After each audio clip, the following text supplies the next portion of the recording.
Hello everyone, Andy Warren and Stuart Watson here at Portman Road, where Ipswich Town have drawn 2-2 with Blackpool in League One.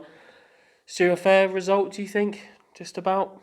Just about, yeah. I think on the balance of play, a draw was about right. If anyone was going to win it in those latter stages, I thought it was Ipswich. They kept going, but over the 90 minutes as a piece, I'd say a draw was about right. Should we just quickly run through the game? We'll get to a couple of penalty decisions in the second half and some other controversy as well. But we'll start in the first half. 9 minutes in, and Warren Edwards has put Ipswich ahead, and it was all looking quite rosy then. A fast start and a decent goal. Yeah, it started really well. I thought they deserved that 9th minute opener. Janoy Donatian does really well to dig out across from the right. Strong header by Garbutt, and watching it back, Caden Jackson's role in that goal was bigger than I thought. Actually, he managed to shield his man at the near post, might even have just helped it on, and Edwards is there to ram home. And at that stage, Ipswich were looking really good. Yeah, it kind of the intensity dropped a little bit though, and it was a swift break from Blackpool from an Ipswich corner actually, which Chambers was stretching to reach at the far post. They've broken, and Joe Nuttall's scored. Was that preventable? And is there a bit of an issue with Cole Skews, who was down in sort of around the centre circle, receiving a bit of treatment for what looked like a head injury? Ipswich will say that it's a head injury and therefore the game has to stop immediately, which of course is the rules.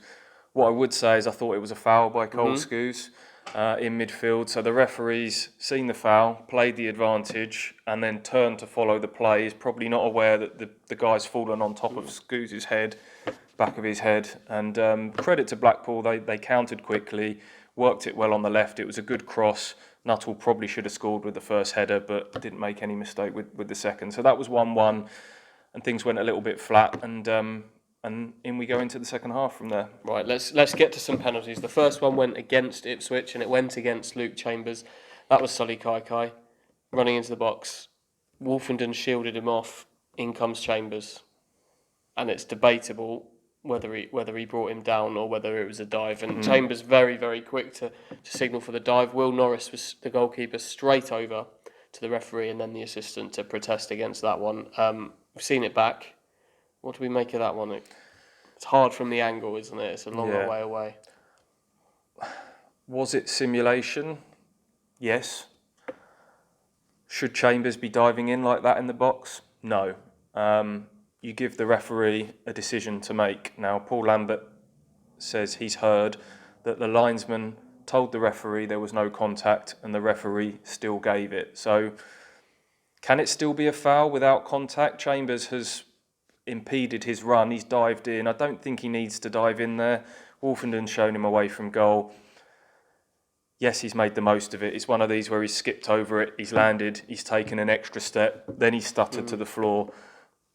But Chambers probably doesn't need to be diving in like that. It's a bit similar to the Lincoln penalty from here a couple of weeks ago, isn't it, with Toto and Ciala, who the contact wasn't huge, but a long leg was left in there, and it just gives the striker a decision to make, and it gives the referee a decision to make, and that's probably what's happened again in this one. The Ipswich penalty, though, was just a few minutes later, also disputed by the manager on the receiving end of it. A ball dropping out of the sky, and it was Nuttall again, wasn't it? Who it's hit his hand. I've got no idea what the rule is on handballs anymore, to be honest. It goes up in the sky, comes down with snow, two players kind of looking at it, and it catches him on the arm. I haven't seen it back again. What's this unnatural silhouette with your body and all this nonsense? I don't know.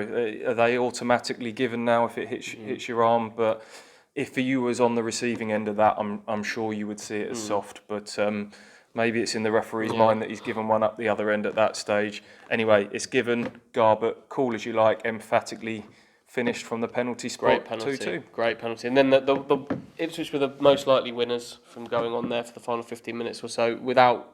I think there was one effort that really tested the goalkeeper from Alan Judge, but before that, a ball cleared off the line. No goal line technology here anymore, League One, so it's all on the eye of the linesman. I've seen it once live, and my instinct was it might have crossed the line. You're not as convinced. At the time, I was absolutely convinced that it didn't. There's a couple of still images going around the social media world at the moment. One looks like it might have done. The other one looks like it doesn't. we're probably never going to know the answer to this question. But the ball was hacked away and a goal wasn't given, and that's all she wrote.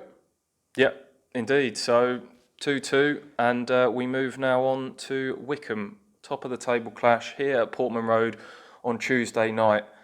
I pointed out that to Mr. Lambert afterwards that Wickham had scored a stoppage time winner today to go 5 points clear. Peterborough also scored a stoppage time winner to move within 3 points of Ipswich underneath them.